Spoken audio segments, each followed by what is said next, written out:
শেখ হাসিনার ফাঁসির রায়ে জনগণের ইচ্ছার প্রতিফলন হয়েছে রুমিন ফারহানা।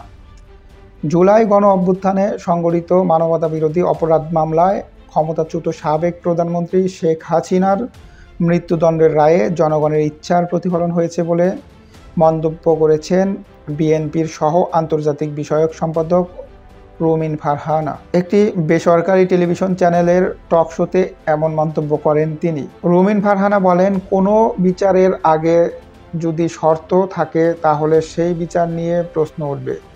নির্দিষ্ট সময় বা শর্ত বেঁধে দিয়ে কখনো বিচারককে আটকে ফেলার চেষ্টা হলে পরিণতি নিয়ে আসে না। শেখ হাসিনার রায়ে দেশের জনগণের ইচ্ছার প্রতিফলন হয়েছে। এই রায়টি ঘিরে দেশ ও দেশের বাইরে থেকে নানা মন্তব্য দেখতে পাচ্ছি। মানবাধিকার সংস্থাগুলো নানান পর্যবেক্ষণ দেখছি।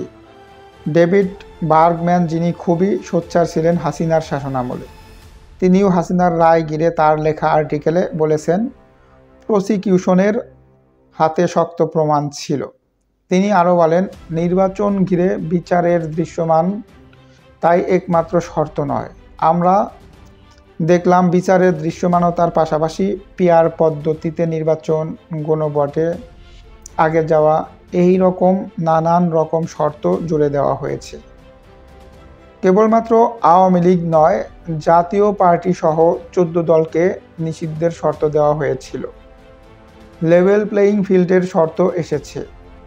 এসব দাবির মধ্যে জাতীয় পার্টিকে নিষিদ্ধ করা না হলে জামাত সহ যারা এই দাবিটি তুলেছিল তারা নির্বাচনে আসবে কিনা, এটা একটি বড় প্রশ্ন। নির্বাচন বাধাগ্রস্ত হলে আওয়ামী লীগ সবচেয়ে বেশি লাভবান হবে বলেও মন্তব্য করেন রুমিন ফারহানা।